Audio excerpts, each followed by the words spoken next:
Tonight on Reporting Scotland. Drama in Aberdeen as police recapture a prisoner who escaped from custody during a hospital visit. RBS back in the black. The bank makes a profit of nearly £1 billion in the first 6 months of the year.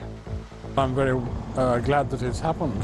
It's taken rather a long time. I think they're down to 4 or 5 branches in Edinburgh, which is going to affect quite a lot of people like myself. Banking-wise, they've been great, yeah.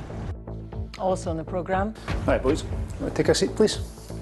a groundbreaking scheme to teach young offenders the consequences of their actions by sending police officers into prison to talk to them. Every August has seen the opening of the International Festival of Music and Drama here in Edinburgh. I love Edinburgh! 70 years of the Edinburgh Festivals. From modest beginnings, they now attract hundreds of thousands of visitors each year. And Celtic begin their defence of the Premiership title as the new season gets underway. Good evening. A prisoner who evaded security and escaped from Aberdeen Royal Infirmary has been found.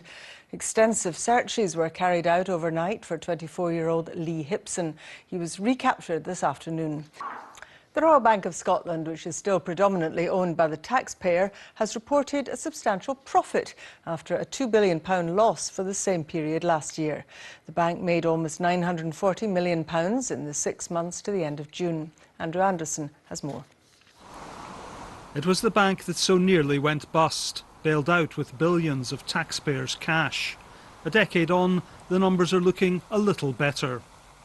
In the first 6 months of this year, RBS returned a profit of £939 million. For the same period last year, it reported a loss of £2 billion.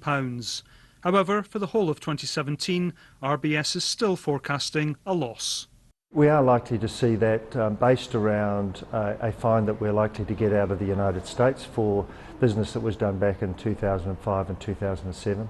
And we've also got some restructuring to finish off in this business for this year. And we've also got some assets we'll take off the books by the end of this year, which will cost us money. This is one of a handful of RBS branches left in Edinburgh. It's shut dozens across Scotland in recent years, with a further 30 closures planned.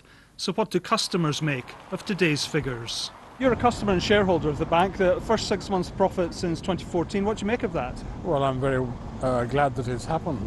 It's taken rather a long time. It's taken them a long time to actually put in place what they need to do and stop gambling with the customers' money. Rewind to 2008. RBS, under the leadership of the then Sir Fred Goodwin, is brought to its knees. What's your message to shareholders? Well, Are you sorry? One observer says Edinburgh's financial sector has suffered lasting damage. Royal Bank has had a very slow and painful recovery, but it is recovering.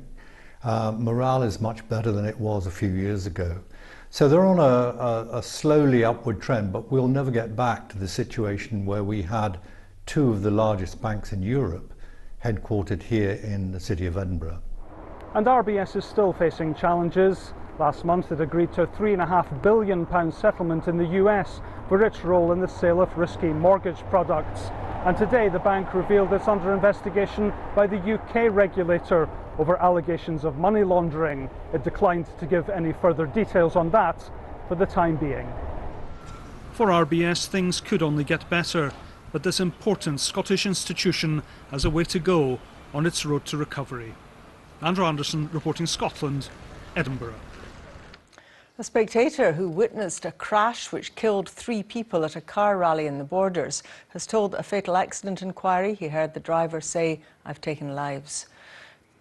Riot police with batons were deployed against Aberdeen fans last night as Scotland's youngest violent inmates and criminal gang members are working with police who are embedded in jail to help them understand the consequences of past crimes.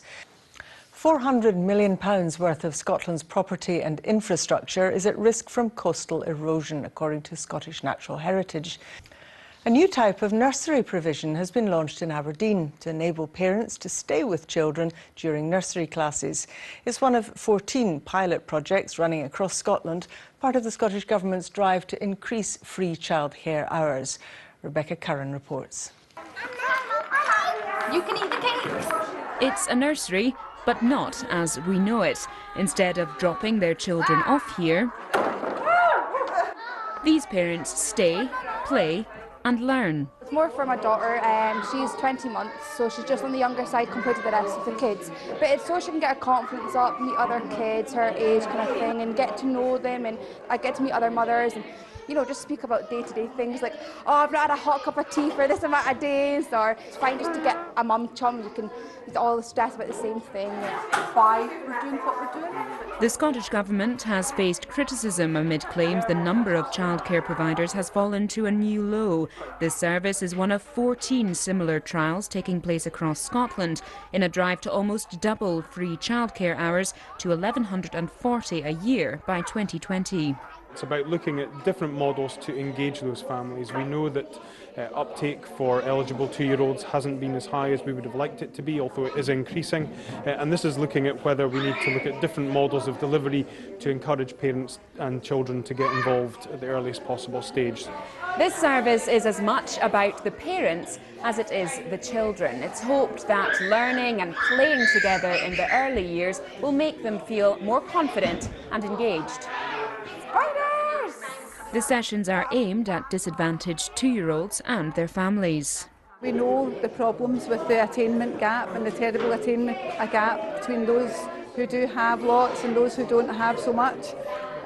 So this is really an opportunity so that when children start school, they're less likely to be already hugely disadvantaged, and that attainment gap tends to be fairly wide, even by the time a child is 4 and 5 years old. The success of this trial and the others will offer food for thought on how to improve early learning and development for Scotland's children. Rebecca Curran, reporting Scotland, Aberdeen. It's August, which can mean only one thing in the capital: festival time. The world's best athletes are gathering in London for the World Championships that begin this evening.